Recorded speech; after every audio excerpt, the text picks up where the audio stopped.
What is going on, guys? In today's video I will show you top 6 crazy of the craziest builds in Path of Exile 2 0.4. So we will be taking a look at the builds that are performing extremely well in the current patch. All of these setups have insane damage, strong defenses and smooth overall gameplay. Some of these builds are popular meta choices, while others are more underrated but still incredibly powerful. I'll briefly explain what each build does the best and why it stands out right now, so you can decide which one fits your playstyle. And remember, if you want to be up to date, so check any of these builds, look up the best items, the skill trees and path of building, then check my links in the description. And if you ever played POE2 for long enough, then you know that the grind for currency can feel endless, and that's where Skycoach comes in. They are a trusted platform used by over 150,000 gamers worldwide. They provide pro player support in more than top 25 games, including POE2. No matter if you need faster start, help with tough content or just want currency delivered safely and quickly, then Skycoach has you covered. What I really like is how smooth the whole process is, from click to gameplay in minutes, clear and fast chats with their team, plus if an order is not fulfilled, you get an instant refund. So if you wanna skip the grind and enjoy POE2 your way, then click the link in the description to check them out and use my code CADE for 10% off. This build exists purely because several mechanics accidentally lined up in a way that absolutely breaks the game in the DPS numbers. This is a true zero-button Autobomber. You walk forward, enemies detonate, your mana instantly evaporates, and then the lightning bolts will chain across the screen. The sparks will fill every corner, and you barely understand why it's happening, but it is going on 24/7. The entire build revolves around infinite trigger loops, which is enabled by the Chore of the Storm, Temporalis Silk Robe, and the Airbound Staff Abuse, also guaranteed critical strikes, and the mana mechanics that are hanging on by a thread. When you make this build work, it will feel completely illegal. Rituals, breaches, and abysses will simply disappear the moment that you enter them. This build is not a league starter, not budget friendly, and not something I would ever recommend to someone trying to progress efficiently. However, this is a god tier build for people who already have currency, they already understand the game, and want to watch their screen explode without pressing a button. We are stacking insane item power here, so Airbound Staff on the weapon swap, Ancestral Tiara, the Temporalis chest, then the Killjoy gloves, then the Seed of the Catalysm, then the Chore of Storms with a fast Metabolist anointment, and even heavy Javel investment just to keep mana alive. So let's take a look at the specifics, and first we have our skill gems. At the core of this setup are two Spark skills. Spark is not here to deal damage in a traditional sense, however it exists purely as a trigger engine. We want as many hits as possible and as fast as possible, and this will guarantee constant critical strikes that proc the Chore of the Storm. Then next we got the Lightning Bolt, which is not manually cast. It is triggered through the Chore of the Storm. Every critical hit will trigger a Lightning Bolt. That bolt will crit, and that crit will trigger an additional effect, and those effects will feed back into the system until your mana is completely drained, but the loop will somehow keep going. Then Arctic Armor is one of the most cursed parts of the entire build, but in this setup the Arctic Armor is a trigger tool. When you are hit, the Arctic Armor procs Airbound Staff on a weapon set too. Once that proc happens, you can swap back to your main weapon and entire loop begins. If you don't care about the zero button gameplay, then easy way to start the loop is also by pressing something at the beginning and then follow the sparks and the bolts. But since the entire point of our build is zero buttons, so the Arctic Armor will become the solution even if it's janky. Then Blink is also mandatory. Auto bombers will live and die by the movement, and Blink allows you to constantly reposition, while everything around you explodes. You can of course disable Blink and replace it with something similar if you want, but cast on crit does not work with the triggered spark, so don't try to get too clever here. And lastly, the mana remnants are absolutely required. This build drains mana to zero constantly, and the only reason it does not break itself instantly is because of the mana on kill scaling, Javel investment and duration scaling that keep our engine alive 24/7. Next up, moving on to the passive tree. We specifically made it to support our item abuse, so we want to aggressively path into the critical strike chance and the critical damage bonuses, because Oracle will guarantee crits and the Chore of the Storm will demand them. Our key notables like Aspiring Genius will provide Arcane Surge uptime, which is massive for spell scaling. Then Camaradeer will give raw damage and help to smooth out early loops. Then Desensitization is extremely important, both for critical damage scaling and for reducing incoming critical damage, which matters much more than you expect in a dense content. We also pick up the Mighty Eraser to reduce mana cost. This is crucial because every single loop will eat our mana even more. Then Wellspring will become extremely valuable when paired with a Mana Flask tech and the Trusted King Snap setup if you got one. Then Energy Shield clusters are also mandatory. We are not going to be avoiding damage, but on the other hand, we are standing inside the packs and relying on Annihilation as defense. And then Recharge Delay Reduction and Recharge Rate are far more important than the raw life. Also, our skill effect duration is deceptively powerful here. We stack it wherever possible to keep weapon swap effects like the Arctic Armor interactions and triggered skills active long enough to sustain loops. We also want at least 1 or 2 Jevels with 2% mana on kill, otherwise the build feels unstable. And finally, the Jevel sockets are priority here, so Heart of the Well, Controlled Metaphoris against the Darkness, and Sapphire Jevels with the Energy Shield, spell damage and mana on kill will be doing a massive amount of work. For this build, our tree exists just to support the items and not the other way around.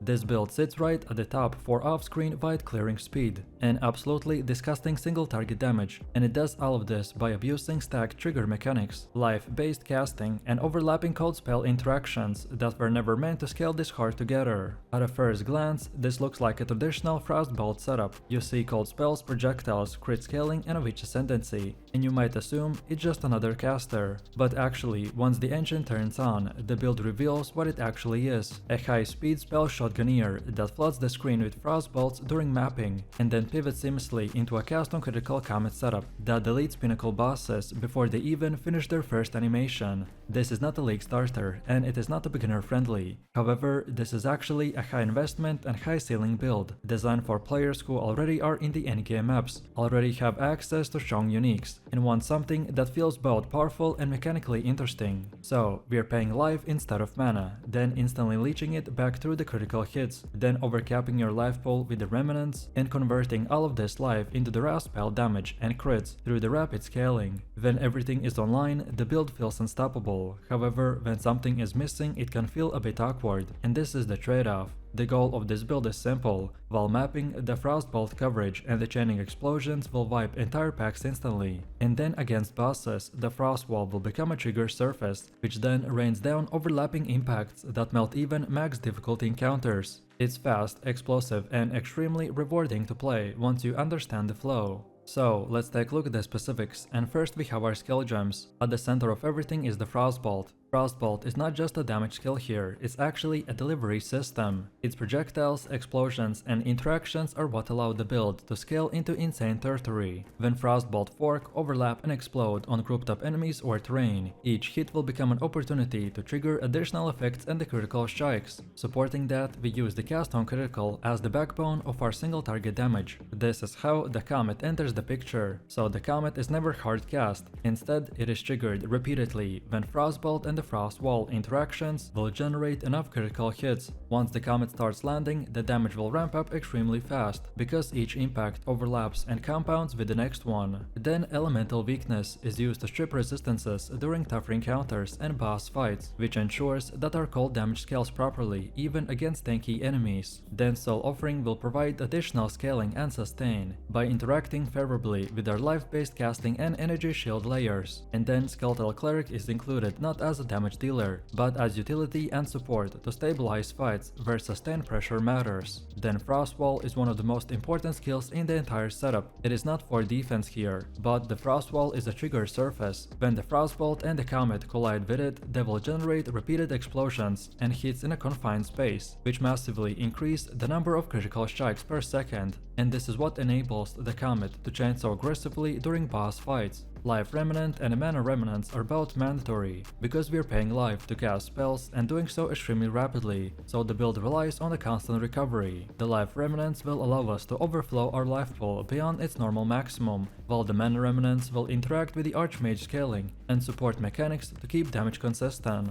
And then finally, Archmage itself ties our resource scaling directly into the damage output, which further reinforces the this gameplay loop. Next up, moving on to the passive tree, and this entire structure exists just to support life-based casting, critical strikes and the energy shield stacking. We're not building a traditional mana caster here. Instead, we aggressively path towards life, intelligence, critical hit chance, and energy shield nodes that all feed into the rat pit scaling and the blood mage mechanics. Intelligence here is stacked heavily, not just for gem requirements, but because it directly scales energy shield and synergizes with the multiple item affixes. Energy shield nodes are prioritized over the raw life nodes once the core thresholds are met, because the shield acts as our buffer, while life will fluctuate rapidly during the casting loops. Then critical strike chance and critical damage are essential. We want Frostbolt, frost wall explosions and triggered comets to crit as close to 100% as possible, and this is what keeps the instant leech active through the ad-zeros accuracy and prevents life dips from spiraling out of control. We also invest into the cast efficiency and recovery scaling when necessary, but majority of sustain will come from ascendancy mechanics rather than the tree itself.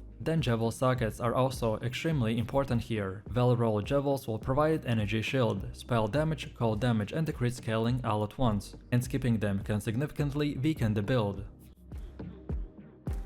This setup takes the advantage of one of the most broken ascendancy mechanics in the game, so sacrificing minions for the raw character stats, and then scaling those stats into the screen-wide damage that deletes everything before it can even see you. This is not a traditional minion build, and it is not a conventional caster either. Instead, it's a high investment, high ceiling monster that converts spirit and sacrificed minions into overwhelming damage output and near constant screen control. At its core, this build abuses the Abyssal Lich ascendancy by stacking enormous amount of spirit, reserving massive numbers of archers, and then turning sacrificed minions into the permanent offensive and defensive bonuses. We are not relying on the minion AI to clear the map for you. The minions exist just to be consumed by empowering you directly, while the spells will blanket the entire screens in overlapping damage zones, and the result is a build that is unstoppable once fully assembled, with damage scaling that most players have never experienced. At the endgame, this build will offer some of the highest consistent DPS in the game, insane clear speed through AoV stacking, and boss damage that makes all content easy. The Abyssal Lich does not negotiate with enemies, it just erases them. So, if you're looking for a build that feels truly different, one that pushes the Path of Exile's 2 systems to their limits, and rewards deep mechanical understanding and investment, then this is it.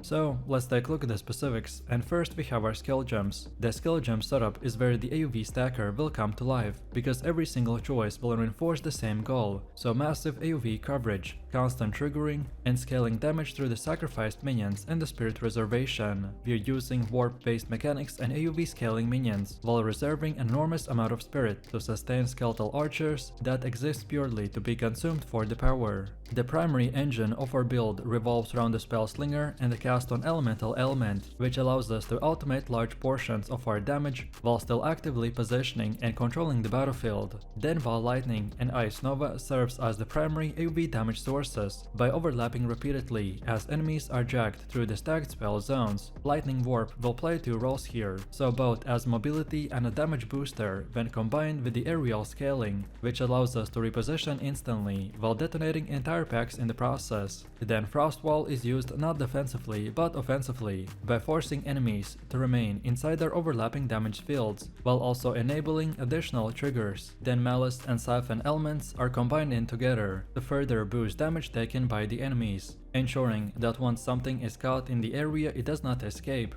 Then on the minion side, the Skeletal Frost Mage, Skeletal Arsonist and the Skeletal Sniper are all reserved primarily for the spirit scaling and the sacrificed interaction. These minions are not meant to survive, their main purpose is to fuel the Abyssal Lich ascendancy by providing raw stats and the multiplicative scaling when sacrificed. The sheer number of reserved archers enabled by the extreme spirit stacking is what pushes this build over the edge. Next up, moving on to the passive tree. We want to build this almost entirely around scaling AoV, spell damage, intelligence and the spirit's efficiency, while picking up key minion nodes purely for sacrifice value, rather than traditional minion damage. This is not a setup that spreads itself thin. Instead, every path is taken deliberately and feeds directly into the build score loop. At the top of the tree you can clearly see the heavy investment into the AoV clusters, which dramatically increase the size of the Ball Lightning, Ice Nova and the Lightning Warp interactions.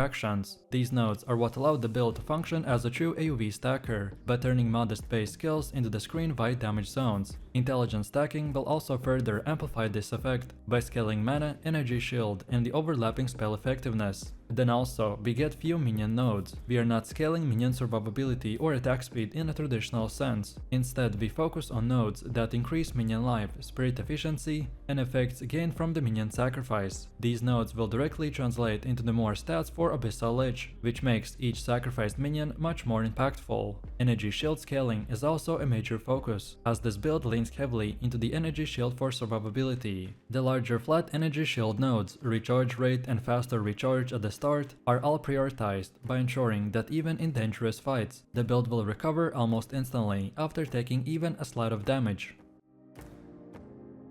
This setup takes the full advantage of the brand new infusion mechanics by letting us unload insane amount of burst AoE damage while still maintaining off-screen clear speed that feels borderline unfair. This build feels smooth early on, scales like crazy later, and has a god mode energy when it really comes fully online. This is not just your average lightning caster, this is the mana stacking Arc Stormweaver, which is a build that completely rewrites how you think about resources. Instead of mana just being a bar you deplete when casting skills, it becomes the core stat that fuels everything, so offense, defense, sustain. All of these will tie back to one thing, the maximum mana. The more mana you stack, the more devastating Arc becomes, because the harder you shock enemies, the more effective your defenses become. By combining Stormweaver's Lightning Ascendancy tools with the Archmage scaling and intelligence gearing, this build transforms your blue orbs into the single most important stat in the game. Its chaining clears trash mobs like nothing else, and when combined with the Stormweaver bonuses and the mana scaling, its single target absolutely shreds bosses. Every chain, every crit, every shock is powered by investment that we poured into our mana pool, making the skill feel both satisfying and incredibly reliable. And backing up the arc, we have new infusions. These will let us stack up burst windows where our damage goes into overdrive. And thanks to our mana synergy, we can easily afford it. So let's take a look at our skill gems. At the heart of this build is the Arc. It's our bread and butter, our primary source of clear, and the spell that scales directly with our mana stacking approach. The gem supports here are focused on turning Arc into a powerhouse. So Archmage is mandatory, converting your massive mana pool into the raw damage. Then you want supports like the spell Echo for the rapid double casting, increased critical damage, and the chance for scaling shock multipliers. When you're hitting with the Arc under a full set of infusions, it feels like chaining lightning storms across the entire screen. Next is the Orb of Storms, and this is more just a utility button. Orb of Storms will apply consistent shocks and the exposures by setting up enemies that take increased damage, but the real synergy here comes from combining it with infusions. So casting Orb of Storms essentially will prime your rotation, letting you build those infusion stacks that supercharge your Arc spam.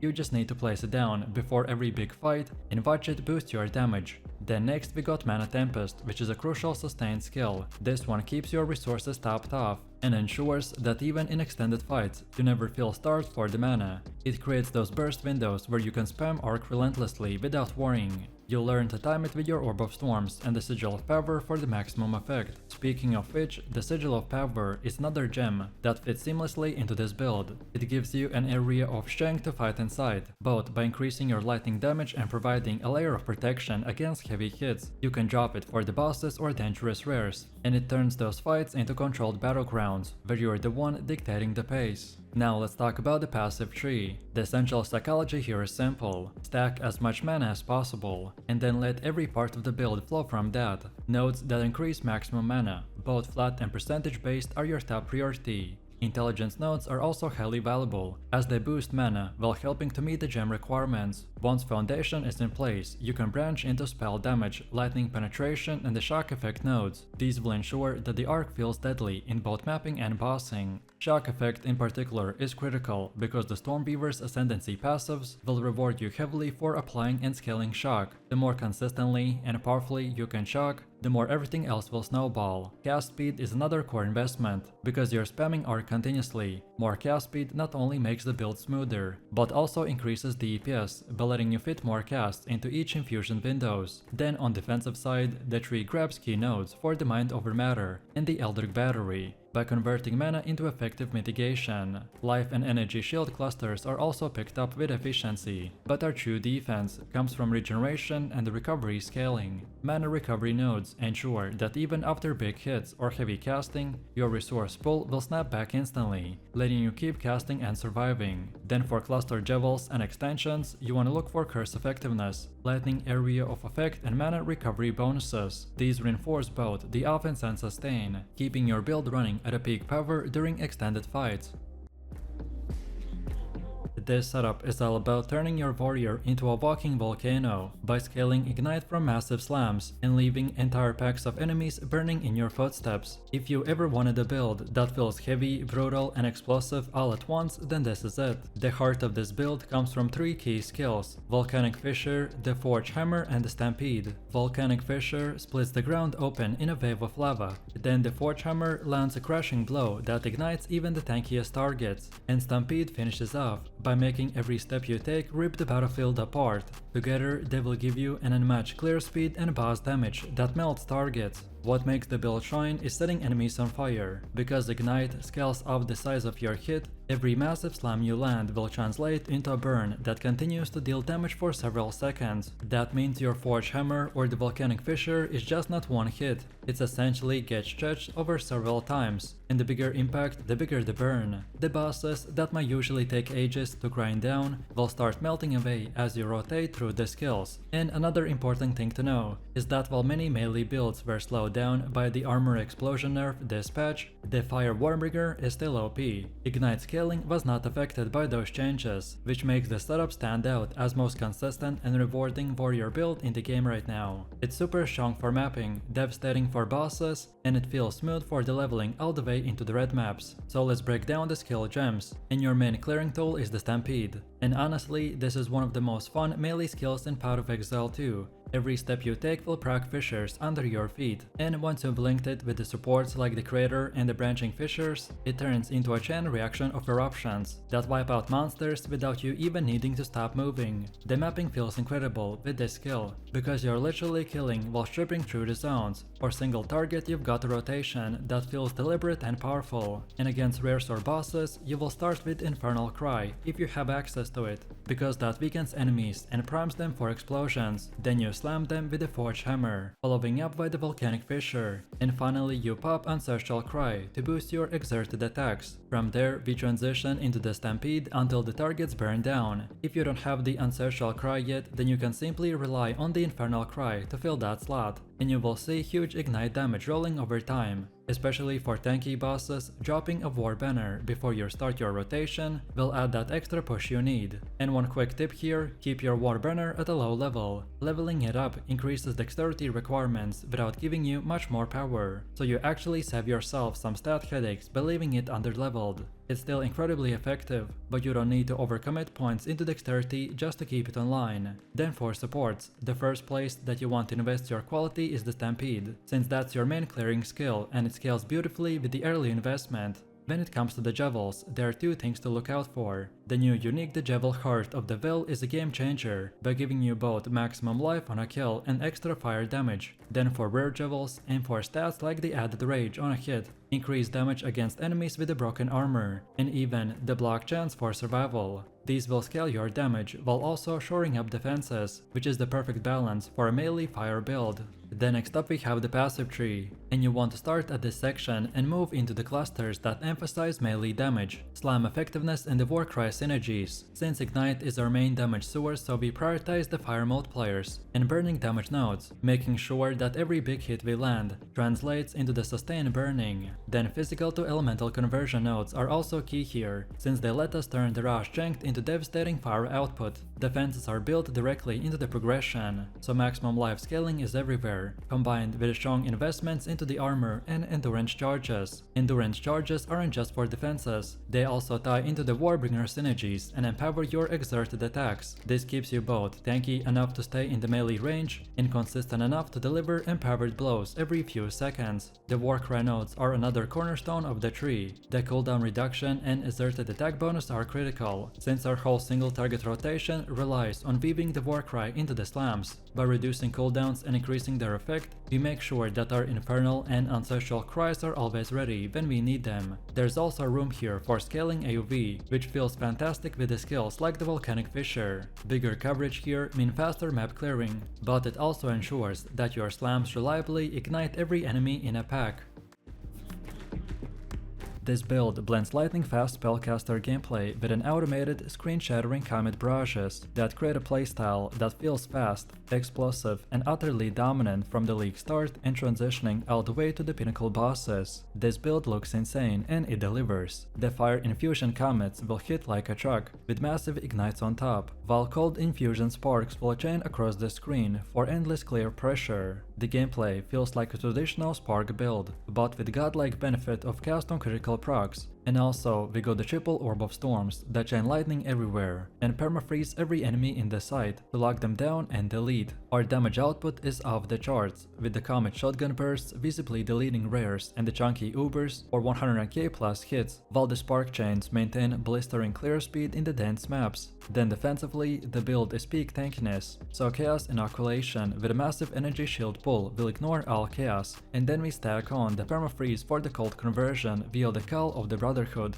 and this screen-wide spark coverage will keep the enemy shattered and immobile by giving our energy shield enough time to recharge after big hits. This will complement the energy shield playstyle perfectly, so you tank railguns, then freeze the retaliation, and then recharge to full before the next phase. On top of that, even if the comet misses a beat, your sparks alone will carry the maps and bosses, and this is what makes the build special. We are a pure spellcaster at the heart, with a cast on crit comets as the ultimate force multiplier. So let's take a look at the specifics, and first we have our skill gems. The heart of this build is the perfect synergy between the trigger skills and infusion management, all scaling through the spell damage, critical strikes, and the elemental equilibrium keystones for the flipped infusions. Our primary trigger is the spark, supported by the lightning mastery, the rapid casting, projectile acceleration, efficiency, and the pinpoint critical. And the recent buffs to the zeniths too will make it a killer swap later, for a massive damage at 90% mana. The spark is very OP, as we could infuse him with the Siphon elements and the EE, which chains off the triple orb of storms for insane coverage and the crip ramp up for 60% base.